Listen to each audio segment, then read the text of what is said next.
கடைசி காலத்தில் யுத்தம் செய்ய வேண்டிய 2 முக்கியமான நாடுகளும் வந்து சேர்ந்து விட்டது. நம் கண்களுக்கு முன்பாக கடைசி காலத்தில் இயேசு சொன்ன யுத்தங்களின் செய்திகளையும் கேள்விப்படுவீர்கள் என்கிறதான தீர்க்க தரிசனம் நிறைவேற தொடங்கிருச்சு அப்படின்னு அர்த்தம். இதில் ரஷ்யாவுக்கு ஆதரவாக யார் யாரெல்லாம் இருப்பாங்க அப்படின்னு ஆண்டவர் சொல்லியிருக்கிறாரு. அந்த வசனத்தை வாசிங்க. 38ஆம் அதிகாரம் 5வது வசனம் வாசிங்க. அவர்களோட கூட பெர்சியரும். அவர்களோடு கூட இந்த பெர்ஷியாங்கிறது யாரை குறிக்குது? பெர்ஷியாங்கிறது எதை பற்றி சொல்லப்பட்டிருக்கு அப்படின்னு கேட்டிங்கன்னா 1984 வரைக்கும் இப்பொழுது இருக்கக்கூடிய ஈரானுக்கு பெயர் தான் பெர்ஷியா. இப்பொழுது இருக்கிற ஈரானுக்கு பெயர் தான் பெர்ஷியா. ஷா மன்னர் அப்படின்னு ஒரு மன்னர் இருந்தார். அவர் காலகட்டம் வரைக்கும் 1984 வரைக்கும் அதுக்கு பேர் பெர்ஷியான் தான் இருந்துச்சு. நீங்கள் கூட நிறையா நான் டீட்டெயிலாக படிச்சிருப்பீங்கல்ல, பெர்ஷியன் நைட்ஸ் இந்த மாதிரிலாம் நிறையா படிச்சிருப்பீங்க. நம்ம ஊரில் கூட இந்த பெர்ஷியன் லாட்ஜெலாம் நிறையா இருக்குது. ஊட்டிக்கெலாம் போனீங்கன்னா பெர்ஷியன் லாட்ஜெலாம் பார்க்கலாம். பெர்ஷியான்றது ஒரு ஃபேமஸான ஒரு பெயர்.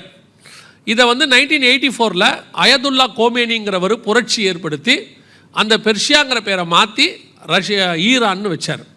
இந்த பெர்ஷியாங்கிற பேர் எந்த காலகட்டத்திலேருந்து இருக்குதுன்னு கேட்டிங்கன்னு சொன்னால் மேதிய பெர்ஷிய சாம்ராஜ்ய காலத்திலேருந்து இருக்குது பெர்ஷியன்ஸ். இந்த பெர்ஷியாவுக்கும் இந்தியாவுக்கும் நிறைய தொடர்பு இருக்குது. அது இங்கே சொல்ல முடியாது, அது கதரிஸ்தமாக இன்னொரு நாள் சொல்லலாம். ஸோ ஈரான் தான் அவங்களுக்கு ஃபஸ்ட்டு கூட இருக்கிற நாடு. நல்லா புரிஞ்சுக்கோங்க. அவங்க வசனத்தில் அவர்களோடு கூட பெர்ஷியரும் ஈரான் இருக்குது அப்படின்னு பைபிள் சொல்லுது.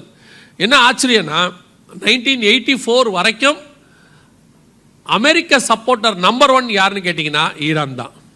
ஈரானில் இருக்கக்கூடியதான எண்ணெய் வளம் எல்லாத்தையும் கண்டுபிடிச்சி கொடுத்ததே அமெரிக்கா தான். ஷா மன்னர் அமெரிக்காவில் படித்தவர், அமெரிக்காவுடைய ஃப்ரெண்டு. ஆனால் இன்னைக்கு வசனத்தினுடைய நிறைவேறுதல் கர்த்தர் சொன்னபடி துல்லியமாக ஈரான் ரஷ்யாவோட போய் சேர்ந்துருச்சு. உங்களுக்கு தெரியும்னு நினைக்கிறேன், இஸ்ரேல் ஹமாஸ் பிரச்சனையில் முந்தா நேரத்திலிருந்து ஈரான் நேரடியாக இறங்கியிருக்கு. உங்களுக்கு தெரியும்னு நினைக்கிறேன், ஈரானில் இருக்க டெஹரானில் ஹமாஸோடைய லீடரை இஸ்ரேல் அடித்ததுனால, இஸ்ரேல் அடித்தது இன்னும் ஒத்துக்கலை, ஆனால் இஸ்ரேல் தான் அடிச்சிருக்குன்னு எல்லோரும் எதிர்பார்க்குறாங்க. ஸோ இஸ்ரேல் அடித்ததுனால இப்போது நேரடியாக ஈரான் களத்தில் இறங்கியிருக்கு. நேற்றிலிருந்து சண்டை ஆரம்பிச்சிருச்சு. வேதம் சொன்னபடி இந்த எசேக்கியேல் 38ஆம் அதிகாரத்தில் சொல்லப்பட்ட யுத்தத்தினுடைய மிக முக்கியமான தருணம் தொடங்கிடுச்சு. இப்போ இவங்களோடு கூட நல்லா கவனிங்க, இந்த ரஷ்யா, ஈரான், எத்தியோப்பியா, லிபியா எல்லாம் அங்கே கீழே இருக்கும். நீங்கள் பார்த்தீங்கன்னா எல்லாம் வசனம் கொடுத்துருக்கோம். இவங்க எல்லாரோடு கூட ஆப்போசிட்டில் யார் இருப்பா அப்படின்னு 13வது வசனம் சொல்லுது. வாசிங்க. எசேக்கியேல் 38:13 வாசிங்க. சேபா தேசத்தாரும் தேதான் தேசத்தாரும் தர்ஷீஷின் வர்த்தகரும் அதனுடைய பாலசிங்கங்களான அனைவரும் உன்னை நோக்கி. தர்ஷீஷின் வர்த்தகரும் அதின் பாலசிங்கம். தர்ஷீஷ் அதோடைய பாலசிங்கம் குட்டிகள் அப்படின்னா தர்ஷீஷ் என்பது எதை குறிக்குது? தாய் சிங்கத்தை குறிக்கிறது. ஏன்னா அது தாய் சிங்கமாக இருந்தால் அதுக்கு என்ன இருக்கும்? குட்டிகள் இருக்கும். அல்லது அது பெரிய சிங்கமாக இருந்தால் அதோடைய குட்டிகள். வசனம் என்ன சொல்லுது? தர்ஷீஷின் வர்த்தகரும் அதின் பாலசிங்கங்களும் அதனுடைய குட்டிகள் அப்படின்னு அர்த்தம். அப்போ தர்ஷீஷ் என்பது எதை குறிக்குது? தாய் சிங்கமோ அல்லது தகப்பன் சிங்கமோ, அது சீஃப், அந்த சிங்கமாக இருக்கணும். அதோடைய குட்டிகள் எல்லாம் சிங்கம்னு இருக்கு. இது எதை பற்றி சொல்லப்பட்ட நாடு? உங்களுக்கு தெரியும், யோனா நினிவேக்கு போக சொன்னால் எங்கே போனார்? தர்ஷீஷுக்கு போனார் அப்படின்னு சொல்லி நமக்கு தெரிஞ்ச தர்ஷீஷ் அப்படிங்கிறது. இந்த தர்ஷீஷ் அப்படின்னு சொல்லப்படக்கூடிய இடம் எதுவாக இருக்கிறது அப்படின்னு கேட்டிங்கன்னா, ஐரோப்பாவில் இன்றைக்கி இருக்கக்கூடியதான இங்கிலாந்தும் அதை சுற்றி உள்ள பகுதிகள் தான் தர்ஷீஷ். இன்றைக்கி உங்களுக்கு தெரியும் நினைக்கிறேன், அந்த தர்ஷீஷோட இடம் இப்போ இங்கிலாந்தாக இருக்கிறது. உங்கள் ஆங்கிலோ சாக்சன் அப்படின்னு பேர் அவங்களுக்கு. இப்போ அதுக்கு இங்கிலாந்து, பிரிட்டன் அப்படின்லாம் நம்ம நிறைய சொல்கிறோம். உங்களுக்கு தெரியும் நினைக்கிறேன், எல்லா சிங்கங்கள் உள்ளதான நாடுகள் இருக்குது. குட்டி குட்டி சிங்கங்கள் உள்ள நாடு உங்களுக்கு தெரியும் நினைக்கிறேன். இந்தியாவுடைய சிம்பல் பார்த்தீங்கன்னா 4 முகம் உள்ள சிங்கம் அப்படிம்பாங்க. சிங்கப்பூருக்கு பார்த்தீங்கன்னா சிங்கம் இருக்கும் அவங்களுடைய இதில். ஸ்ரீலங்காவுக்கு பார்த்தீங்கன்னா வாலேந்திய சிங்கம் இருக்கும். ஏன் நம்மெல்லாம் சிங்கம் வச்சுருக்கிறோம் அப்படின்னு கேட்டிங்கன்னா, நம்ம விடுதலையானது எங்கே, யாருக்கிட்டேருந்து அப்படின்னு கேட்டிங்கன்னா இங்கிலாந்துக்கிட்டேருந்து. இங்கிலாந்தோடைய சின்னம் என்னன்னு கேட்டிங்கன்னா சிங்கம். அவங்க தான் மிகப்பெரியதான சிங்கமாக இருந்தாங்க. அவர்கிட்ட இருந்து அவர்களோடு கூட இருக்கக்கூடியதான அவங்ககிட்டேருந்து உருவான நாடுகள் அப்படின்னு அர்த்தம். இவர்கள் எல்லாரும் ஒன்றாக சேர்ந்து இஸ்ரவேலுக்கு ஆதரவாக வரணும். இப்போவோ இந்த வாரில் இப்போ நீங்கள் பார்த்தீங்கன்னு சொன்னால் இங்கிலாந்துடையதான இராணுவ வீரர்கள் புறப்பட்டாங்க. இங்கிலாந்துடைய இராணுவ வீரர்கள் புறப்பட்டு ரஷ்யாவுடைய வார்ஷிப்பு யூகேக்காரங்க ரஷ்யாவுக்கு எதிராக வார்ஷிப் அனுப்பியாச்சு. புறப்பட்டு இப்போது எசேக்கியேல் 38:13 சொன்னபடி இன்றைக்கும் பார்த்தீங்கன்னு சொன்னால் அமெரிக்காவுக்கு ஈக்குவலாக இங்கிலாந்து உதவி செய்து கொண்டிருக்கிறது இஸ்ரவேலுக்கு. ஸோ இப்போது சொன்னபடி 2 டீம் ஃபார்ம் ஆயிடுச்சு, மிக முக்கியமான 2 டீம் ஃபார்ம் ஆயிடுச்சு. இந்த டீம் தான் 3ஆம் உலக யுத்தத்திற்கு மிக முக்கியமான அஸ்திவாரமாக இருக்குது. இவங்க யுத்தத்தை ஆரம்பித்து விட்டார்கள், அதான் ரொம்ப முக்கியம். நிறைய பேர் இனி 3ஆம் உலக யுத்தம் வரப்போகுதுன்னு சொல்லிகிட்டே இருந்தாங்க. நாங்கள் அக்டோபர் 7 சொன்னோம் இது 3ஆம் உலக யுத்தத்தை நோக்கி தான் போக போகுது அப்படின்னு சொல்லி. இப்போ ரீசெண்டாக ஒரு வாரத்துக்கு முன்னாடி பல சேனல்கள் என்ன சொல்ல ஆரம்பிச்சிருக்காங்கன்னா, நாம் 3ஆம் உலக யுத்தத்துக்குள் இருக்கிறோமா, யுத்தம் ஆரம்பித்து விட்டதா அப்படின்லாம் சொல்லி கேட்க ஆரம்பிச்சிட்டாங்க. நல்லா தெரிஞ்சுக்கொள்ளுங்க, நாம் வேதத்தில் சொன்ன மிக முக்கியமான யுத்த காலத்துக்குள் நுழைஞ்சிருக்கிறோம்.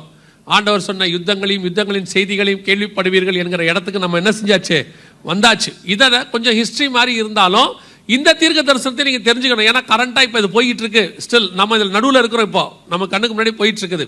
2 டீமும் ஃபார்ம் ஆயிடுச்சு. இந்த 2 டீமும் வந்து முதல்ல ரஷ்யாவும் இஸ்ரேலும் வந்துச்சு. இப்போ அவங்களோட ஃபார்ம் ஆக வேண்டிய டீமும் ஃபார்ம் ஆயிடுச்சு.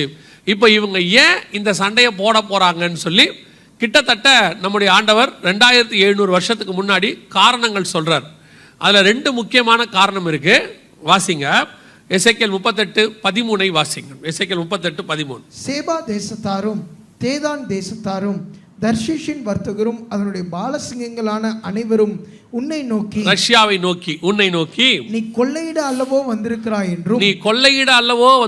என்றும் நீ சூறையாடி வெள்ளியையும் பொன்னையும் ஆஸ்தியையும் எடுத்துக்கொள்ளுகிறதற்கும் ஆடுகளையும் மாடுகளையும் பிடிக்கிறதற்கும் மிகவும் கொள்ளையிடுகிறதற்கும் அல்லவோ உன்னுடைய கூட்டத்தை கூட்டினாய் என்றும் சொல்லுவார்கள். நல்லா தெரிஞ்சுக்கொள்ளுங்க, ரஷ்யா எதற்காக ரஷ்யா டீம் உன் கூட்டத்தை கூட்டினாய், எதற்காக கூட்டினாய் அப்படின்னு சொன்னால், கொள்ளையிட அல்லவோ கூட்டினாய் அப்படின்னு இருக்கு.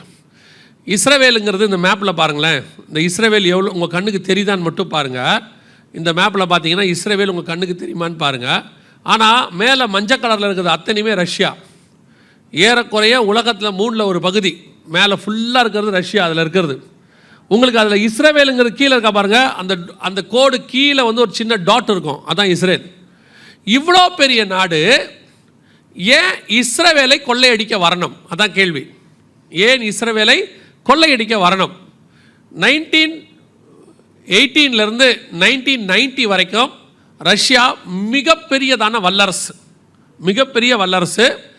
ரஷ்யாவுடைய வளம் எப்படி இருந்தது அப்படின்னு கேட்டிங்கன்னு சொன்னால், ரஷ்யா வந்து கம்யூனிச தேசம், அதனால் டைம் ரொம்ப முக்கியம்.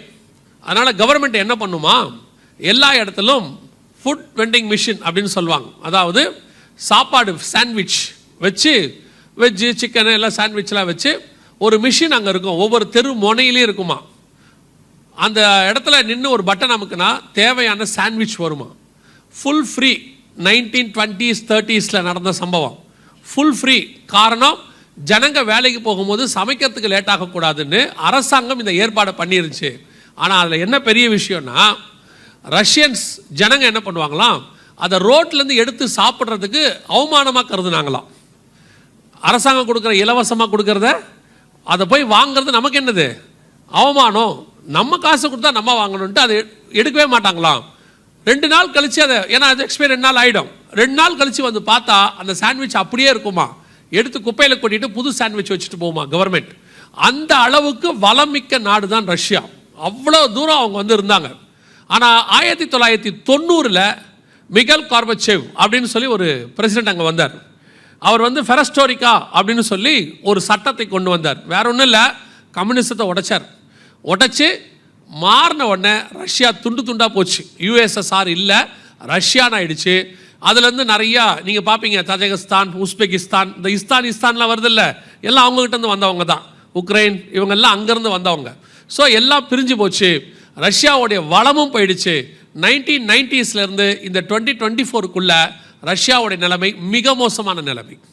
அதில் குறிப்பாக ஒரு 2010 அந்த காலகட்டத்தில் நீங்கள் பார்த்தீங்கன்னா ரஷ்யாவுடைய நிலைமை என்னென்னா, ரஷ்ய இராணுவ வீரர்களுக்கு சாப்பாட்டுக்கு வழி இல்லை, அரசாங்கத்தால் கொடுக்க முடியாமல் ஒரு லோஃப் பிரெட்டுன்னு சொல்லுவாங்க, ஒரு பிரெட்டு வாங்குறதுக்கு துப்பாக்கிகளை எடை போட்டு இராணுவ வீரர்கள் வாங்கி சாப்பிட்ட காலம் வந்துடுச்சு. அந்த அளவுக்கு தருத்திரம். அட் த சேம் டைம் இந்த பக்கம் இஸ்ரேவேலை பாருங்கள். 1948 அவங்க நாடு ஃபார்ம் ஆகும்போது 1/3 பாலைவனம். அவங்கக்கிட்ட வளமே கிடையாது. ஜனங்க எல்லாம் உழைச்சாங்க. இன்னைக்கு உலகத்தின் பொருளாதாரத்தில் முதல் 10 நாடுகளுக்குள் இஸ்ரவேல் இருக்கிறது. மிகப்பெரிய ஆசீர்வாதமான தேசமாக இஸ்ரவேல் இருக்கு. பாலைவனம் எல்லாவற்றையும் கர்த்தர் சொன்னபடி ஆசீர்வதித்து வறண்ட நிலம் வயல்வெளியாய் மாறிவிட்டது. இன்னைக்கு உலகத்துக்கு டெக்னாலஜியாக இருக்கட்டும், அல்லது மருந்துகாக இருக்கட்டும், அல்லது நீங்கள் சொல்லக்கூடிய எந்த ஒரு காரியமாக இருக்கட்டும், இஸ்ரேல் பங்களிப்பு இல்லாமல் ஒன்றை செய்ய முடியாது என்கிற இடத்தில் இஸ்ரவேல் இருக்கிறது இன்னைக்கு. அல்லேலூயா. அந்த அளவுக்கு இஸ்ரேல் வளர்ந்துருச்சு. இஸ்ரேல் 1948 விடுதலை, நாம் 1947 விடுதலை. அவங்களும் நம்மளையும் கம்பேர் பண்ணி மட்டும் பார்த்துறாதீங்க ஒரு நாளும், சரியா? நீங்கள் உடனே அப்படி பார்த்துருவீங்க, ஓ இஸ்ரேலுக்கும் இந்தியாவுக்கும், நீங்கள் அங்கே போயிடக்கூடாது. நம்ம இந்த பக்கம் இஸ்ரேலை மட்டும்தான் பார்க்கணும். 1948 அவங்க விடுதலை ஆனாங்க. ஆகி இந்த 76 வருஷத்துக்குள்ளே பார்த்தீங்கன்னா நாம் அவங்கக்கிட்ட இருந்து தான் டெக்னாலஜி வாங்குகிறோம். அமெரிக்காவே வாங்குது அவங்க டெக்னாலஜியை.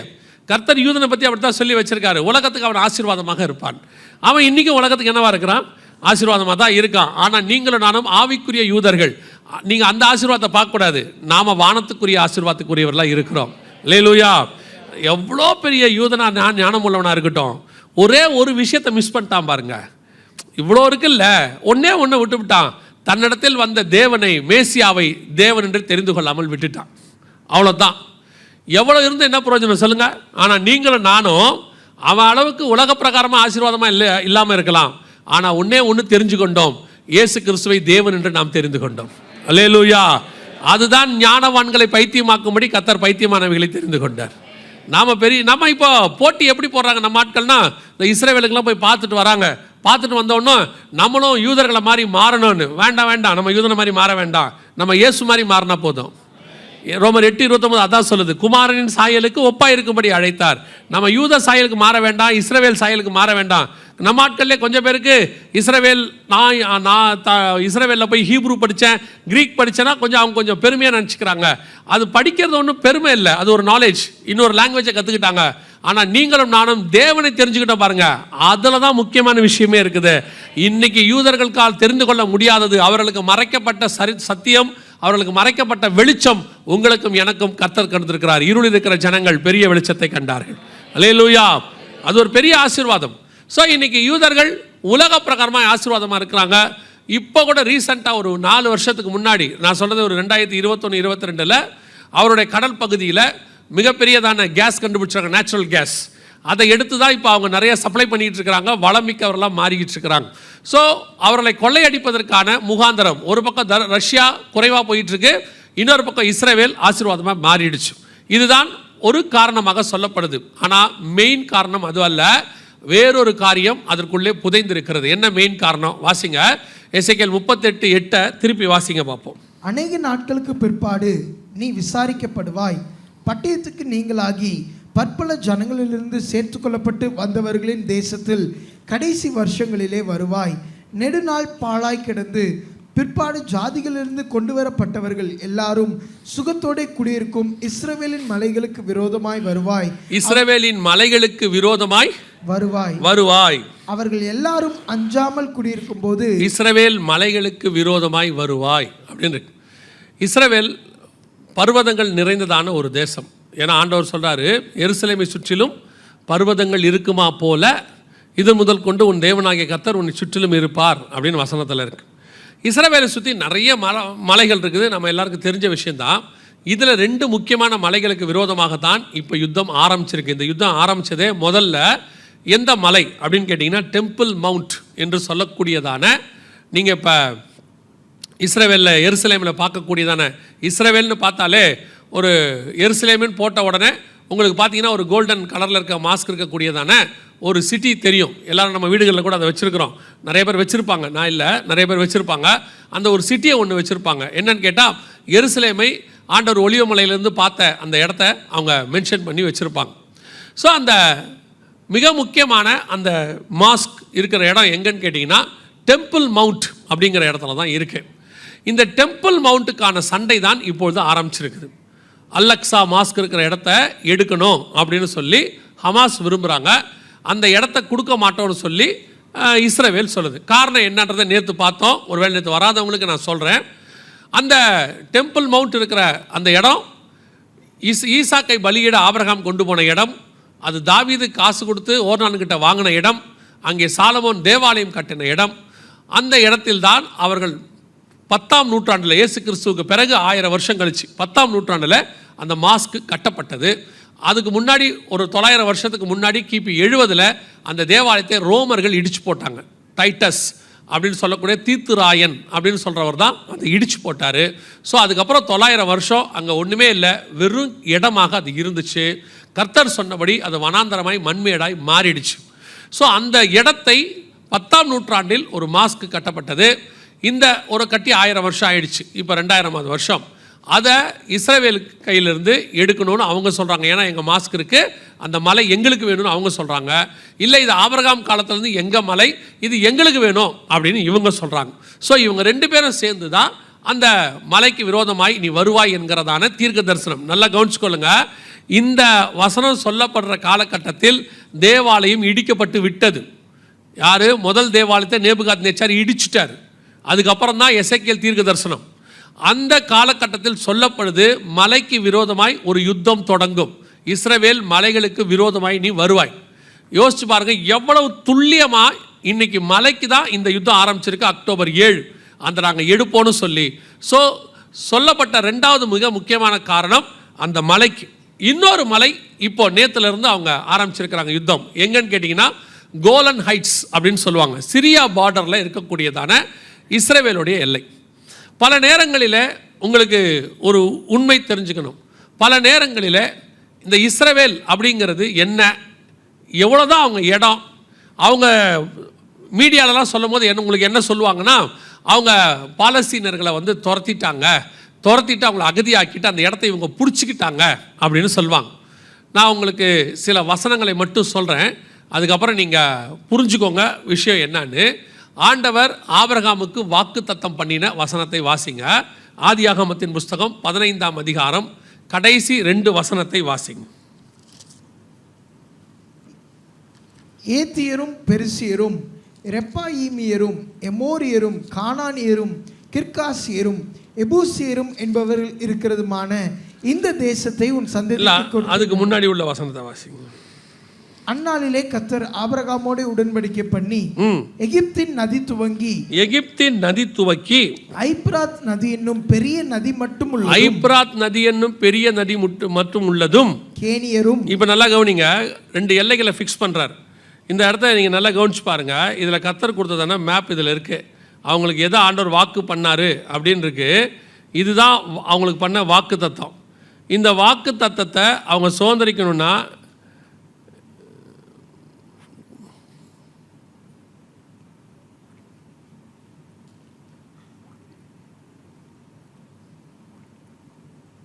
இதுதான் கர்த்தர் பண்ண வாக்கு தத்தம். யாருக்கு? ஆபிரகாமுக்கு. இந்த இடத்த நீங்கள் நல்லா கவனிச்சு பாருங்கள். எங்கேருந்து எங்கே வரைக்கும் இருக்குன்னு பாருங்கள். அதாவது இந்த பக்கம் நைல் நதி, எகிப்தின் நதி துவக்கி, அந்த பக்கம் ஐப்ராத்னா ஈராக்குடைய ஒரு பகுதி. ஈராக் வந்து 2 நதிகளுக்கு உட்பட்ட இடம். மெசபொத்தோமியா அப்படின்னு சொல்லுவாங்க, யூப்ரட்டிஸ் அண்ட் டைக்ரிஸ். இந்த 2த்துக்கும் நடுவில் உள்ள இடம் தான் ஈராக். ஆபிரகாம் எங்கேருந்து புறப்பட்டு வந்தாருன்னு அப்போஸ்தலர் நடபடிகள் 7ஆம் அதிகாரம் 2ஆம் வசனம் சொல்லும். அவர் எங்கேருந்து புறப்பட்டு வந்தாராம் இருக்கா? பிதாக்களே கேளுங்கள், நம்முடைய ஆதி தகப்பனாகிய ஆபிரகாம் காரானூரில் குடியிருக்கும் முன்னமே மெசபொத்தோமியா நாட்டில் இருக்கும் போதே. மெசபொத்தோமியானா என்னன்னா 2 நதிகளுக்கு உட்பட்ட இடம். ஈராக்ல இருக்கும்போது அப்படின்னு பைபிள் சொல்லுது. இப்போ என்ன ஆச்சரியன்னு கேட்டிங்கன்னா, அவரை கானானுக்கு வர சொல்லிட்டார் ஆண்டவர். கானானுக்கு வந்துட்டார். கானானில் இருக்கும்போது தான் 15ஆம் அதிகாரத்தில் ஆண்டவர் சொல்கிறாரு, உன் எல்லையை நான் ஃபிக்ஸ் பண்ணுறேன், இதான் உனக்கும் உன் சந்ததிக்குமான எல்லைன்னு சொல்கிறார். ஆனால் எல்லையை ஃபிக்ஸ் பண்ணும்போது எங்கேருந்து ஃபிக்ஸ் பண்ணுறாருன்னா, யூப்ரட்டிஸ்லேருந்து நைல் நதி வரைக்கும் ஃபிக்ஸ் பண்ணுறாரு. கானானுங்கிறது இஸ்ரேல் பகுதி மட்டும்தான் கானான். இது ஏன் இவர் யூப்ரட்டிஸ்லேருந்து ஃபிக்ஸ் பண்ணுறாரு அப்படிங்கிறதுக்கு பின்னாடி ஒரு மிக முக்கியமான ஆவிக்குரிய சத்தியம் இருக்குது. நல்லா கவனி. ஆண்டவர் சொன்ன பேச்சை கேட்டு அவர் கானானுக்கு வந்துட்டார். இப்போ கானானில் இருக்கும்போது ஆண்டவர் என்ன சொல்கிறாரு, நீ எழுந்து தேசத்தின் நீளம் அகலம் எந்த மட்டோ, அப்படிதானே இருக்குது 15ஆம் அதிகாரத்தில் ஆதியாகமத்தின் புஸ்தகத்தில். நீங்கள் வாசித்த வசனத்துக்கு முந்தின வசனம் வாசிங்க. லோத்து ஆபிரகாமை விட்டு பிரிந்த பின்பு கர்த்தர் ஆபிரகாமை நோக்கி, இருக்கா 13ஆம் அதிகாரமா? ஆதியாகமத்தின் புஸ்தகம் 13ஆம் அதிகாரம். லோத்து 13:14. வாசிங்க. லோத்து ஆபிராமை விட்டு பிரிந்த பின்பு கர்த்தர் ஆபிராமை நோக்கி, உன் கண்களை ஏறெடுத்து நீ இருக்கிற இடத்திலிருந்து வடக்கேயும் தெற்கேயும் கிழக்கேயும் மேற்கேயும் நோக்கே பார். நீ பார்க்கிற இந்த பூமி முழுவதையும் நான் உனக்கும் உன் சந்ததிக்கும் என்றைக்கும் இருக்கும்படி கொடுத்து உன் சந்ததியை பூமியின் தூளை போல பெருக பண்ணுவேன். ஒருவன் பூமியின் தூளை எண்ண கூடுமானால் உன் சந்ததியும் எண்ணப்படும். நீ எழுந்து தேசத்தின் நீளமும் அகலமும் அம்மட்டும் நடந்து திரி, உனக்கு அதை தருவேன் என்றார். எவ்வளவு அழகா சொல்றாரு பாருங்க. நீ எவ்வளவு தூரம் நடக்கிறியோ அவ்வளவு தூரம் நான் உனக்கு தந்துறேன். இப்போ ஆபிரகாம் எழுந்து போய் கூடாரம் போட்டாருன்னு இருக்கு. இப்போ இஸ்ரவேல் கானான்குள்ள நீ எவ்வளோ நடக்கிறியோ அவ்வளோ உனக்கு சொந்தம்னு ஆண்டவர் சொல்லிட்டார். இவரும் நடந்துட்டார், கூடாரத்தை போட்டார். இப்போ வந்திருக்கணும். ஆனால் 15ஆம் அதிகாரத்தில் எல்லையை சொல்லும் பொழுது ஆபிரகாம் உன்னுடைய எல்லை எதுன்னு கேட்டினா யூப்ரட்டிஸ்லேருந்து வச்சுக்கோன்றார். இல்லை, நீங்கள் கானானில் தானே நடக்க சொன்னீங்க, நீங்கள் சொன்ன மாதிரியே கானானுக்கு வந்துட்டேன், கானானில் நடக்க சொன்னீங்க, எனக்கு ஏன் இப்போ நீங்கள் யூப்ரட்டிஸ் கொடுக்குறீங்க அப்படின்னா, உன் பார்வையில் கானான் தான் வாக்கு தத்தம். ஆனால் என் பார்வையில் எப்போ என் வார்த்தைக்கு கீழ்ப்படிஞ்சு நீ முதல் ஸ்டெப்பு எடுத்து வச்சியோ அந்த இடத்துலேருந்தே உனக்கு தான் நான் கொடுத்துட்டேன், மொத்தத்தையும் எடுத்துக்கொண்டார். எப்பவுமே கர்த்தருடைய ஆசீர்வாதம் நம்ம கணக்கின்படி அல்ல, அவர் கணக்கின்படி பெருசு. அவருடைய கை ரொம்ப பெருசு. அவன் வந்த இஸ்ரவேல் தேசத்தை தான் அவன் நினைச்சான், கானான் தான் நமக்குன்னு. அவர் சொல்றார், இல்ல நீ எதை எடுத்துக்கோ, நீ ஃபர்ஸ்ட் என் பேச்சை கேட்டு புரட்ட பாரு உன் வீட்டில இருந்து, அதுல இருந்து மொத்தமும் உனக்கு தான் சொந்தம்ட்டார். இந்த பக்கம் இவர் ஒரு நாள் பஞ்சம் வந்துடுச்சுன்னு தெரியாதனமா எகிப்துக்கு போயிட்டார். அங்க போய் பஞ்சம் ரொம்ப கொடிதாகி பார்வோன் சாராளை தூக்கிட்டு போயிட்டாரு. பொழைச்சா போதும்னு திருப்பி எகிப்தை விட்டு ஓடி வந்துட்டார்.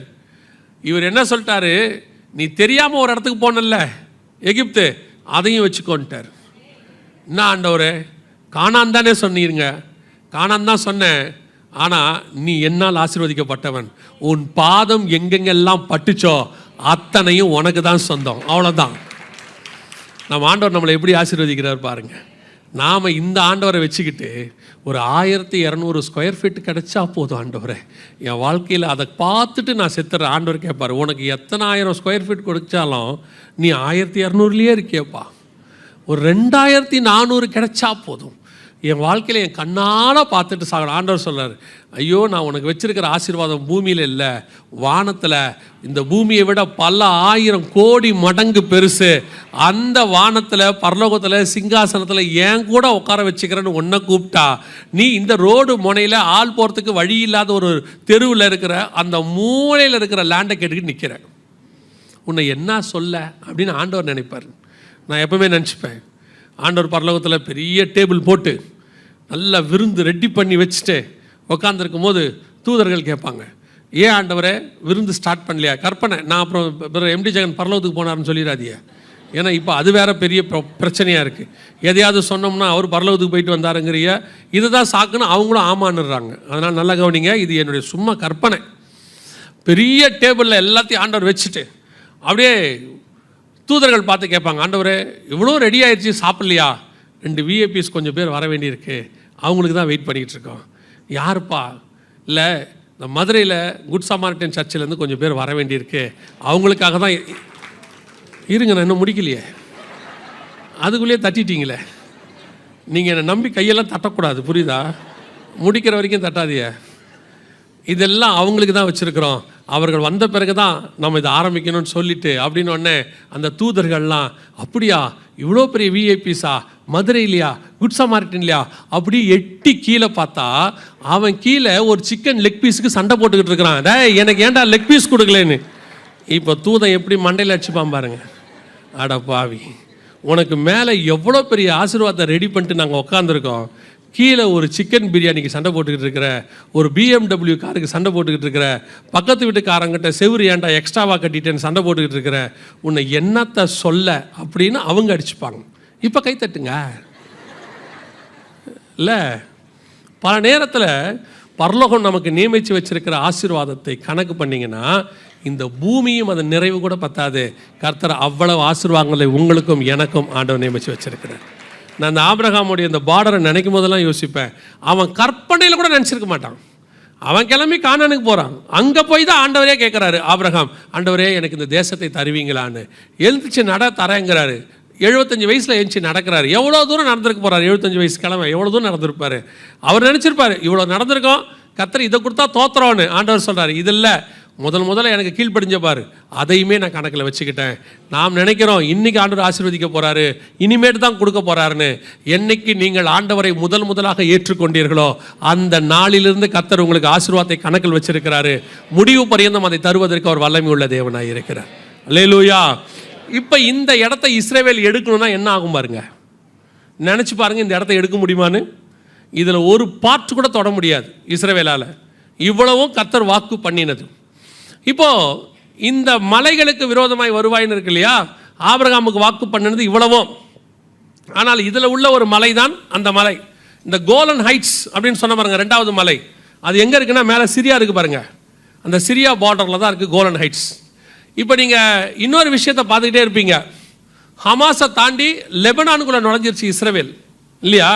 லெபனான் சண்டை ஒன்று நடக்குது, லெபனானுக்கு உள்ள யுத்தம் ரொம்ப பெய்ரூட்டில் நடக்குதுன்னு பார்த்துட்டு இருக்கிறீங்கள. ஒரு வசனம் வாசிங்களேன், யோசுவாவின் புஸ்தகம் 13ஆம் அதிகாரம். யோசுவாவின் புஸ்தகம் 13ஆம் அதிகாரம் 5வது வசனத்தை வாசிங்க. கிப்லியரின் நாடும் சூரிய உதயபுரத்தில் எர்மோன் மலை அடிவாரத்தில் இருக்கிற பாகால் காத் முதற்கொண்டு ஆமாத்துக்குள் பிரவேசிக்க மட்டுமுள்ள லீபனோன் முழுவதும். லீபனோன் அப்போ வாக்குத்தத்தம் பண்ணப்பட்ட இடத்துல முழு லீபனோன்னு யாருக்கு சொல்லப்பட்டிருக்கிறது? ஆபிரகாமின் சந்ததியாகிய இஸ்ரவேலராகிய யோசுவாவை பிரித்து கொடுக்க சொல்லி கர்த்தர் சொல்லியிருக்கிறார். இப்போ சொல்லி பாருங்க, லீபனான இஸ்ரேலுக்கு கொடுங்கன்னு கொடுப்பாங்களா? இப்போ இருக்கிற இஸ்ரவேலிருந்து அவங்க எருசலேமுக்குள்ளே இருக்கிற பாதியே கொடுக்க விட மாட்டாங்க. இப்போ இவங்கள போய் லீபனான் முழுவதையும் கொடுங்க அப்படின்னா கண்டிப்பாக என்ன செய்ய மாட்டாங்க? கொடுக்க மாட்டாங்க. அந்த லீபனான் முழுவதும் சாலமோன் காலத்தில் இஸ்ரவேல் வசம்தான் இருந்தது. லீபனான் வனம்னு ஒன்று செஞ்சார் பாருங்க, எல்லாமே இருக்கு. ஸோ இப்போ லீபனானுக்குள்ள அவங்க போயிருக்கிறதுக்கு காரணமும் பிப்ளிக்கலாக ஒரு காரணம் இருக்குது. இப்போது 1920s முதல் உலக யுத்தம் முடிஞ்ச உடனே ஜெனீவா ஒப்பந்தம்னு ஒன்று ஏற்படுத்தினாங்க, யுத்த ஒப்பந்தம். அதன் அடிப்படையில் ஒரு யுத்தம் முடியும் போது எவ்வளோ தூரம் ஒரு ஆர்மி உள்ளே போயிருக்குதோ எல்லாமே யாருக்கு சொந்தம்? அவங்களுக்கு சொந்தம்னு ஜெனீவா ஒப்பந்தம் சொல்லுது. இப்போ லீபனானுக்குள்ளே இஸ்ரவேல் நுழைஞ்சிருக்குது. ஒருவேளை இந்த யுத்தம் எப்போ முடியும்னு தெரியாது. முடியும் போது லெபனானுக்குள்ள எவ்வளோ தூரம் இஸ்ரவேல் போயிருக்குதோ அவ்வளோ யாருக்கு தான் சொந்தம்? இஸ்ரவேலுக்கு தான் சொந்தம். வாக்கு தத்தம் பண்ணப்பட்ட பூமி. ஆனால் என்ன முக்கியம்னா, யோசுவா சொல்வார், நீங்கள் இன்னும் சுதந்திரிக்க வேண்டிய தேசம் அதிகம் இருக்குது அப்படிம்பாரு. அன்னைக்கு சுதந்திரிக்க முடியாததை இன்னைக்கு இஸ்ரவேல் சுதந்திரிக்க தொடங்கி இருக்கிறது. வேதம் சொன்னபடி இப்பொழுது மலைகளுக்கான யுத்தம் ஸ்டார்ட் ஆயிடுச்சு. அந்த கோலன் ஹைட்ஸ் அப்படிங்கிறதான சிரியாவில் இருக்கக்கூடிய ஒரு மலை, அதான் அர்மேகதான் யுத்தத்துக்கு யூஸ் ஆக போகிற மலை. 7 வருஷம் கழித்து ஆண்டவர் சொன்னார் இல்லையா, உபத்திரவ காலத்தின் முடிவில், வெளிப்படுத்தல் 16:16 இருக்கு இல்லையா, அந்த அர்மேகதான் யுத்தம் நடக்கக்கூடிய கோலன் ஹைட்ஸ் அங்கே தான் இருக்குது. ஸோ இப்போது இதற்கான யுத்தம் ஸ்டார்ட் ஆயிடுச்சு, மலைகளுக்கான யுத்தம். வேதம் சொன்ன எசேக்கியேல் 38:8 நம் கண்களுக்கு முன்பாக 100% நிறைவேறி கொண்டே இருக்கிறது.